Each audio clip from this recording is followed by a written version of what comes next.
Coordination of all the activities across the Commission. But individual countries are doing a lot, and the Dutch presidency is even higher than it is here.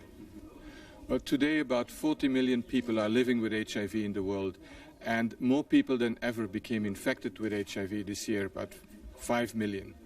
And more people than ever died from AIDS this year, about 3 million.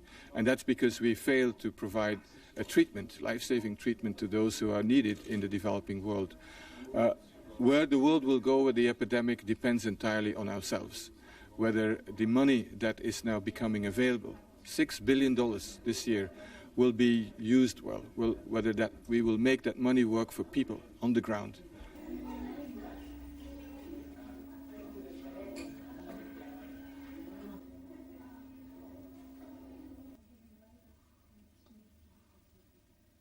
But the main news of this report is that the AIDS epidemic now has become predominantly also an epidemic among women. We knew that for Africa, but it's now on the rise in every single region in the world. The number of women who are infected, the proportion of women among people living with HIV, and that has a lot of implications for our action.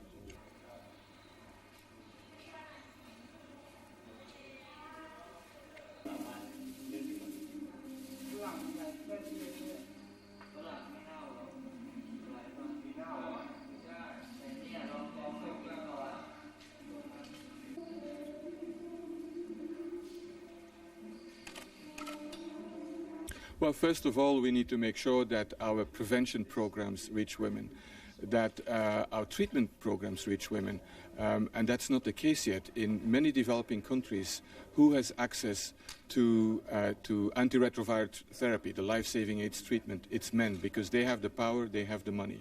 It's not women. So we need affirmative action there. And thirdly, we need to make sure that we really accelerate programs that say no to sexual violence.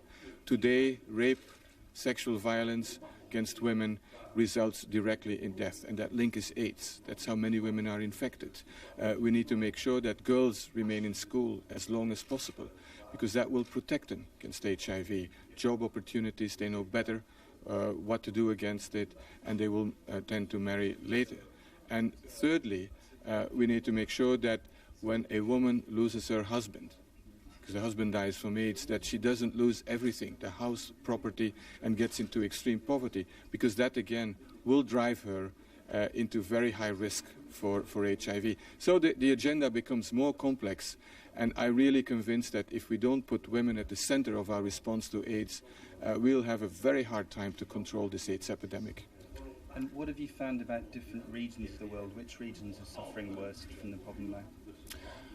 Africa, south of the Sahara, particularly southern Africa, remains the worst affected region in the world. We have countries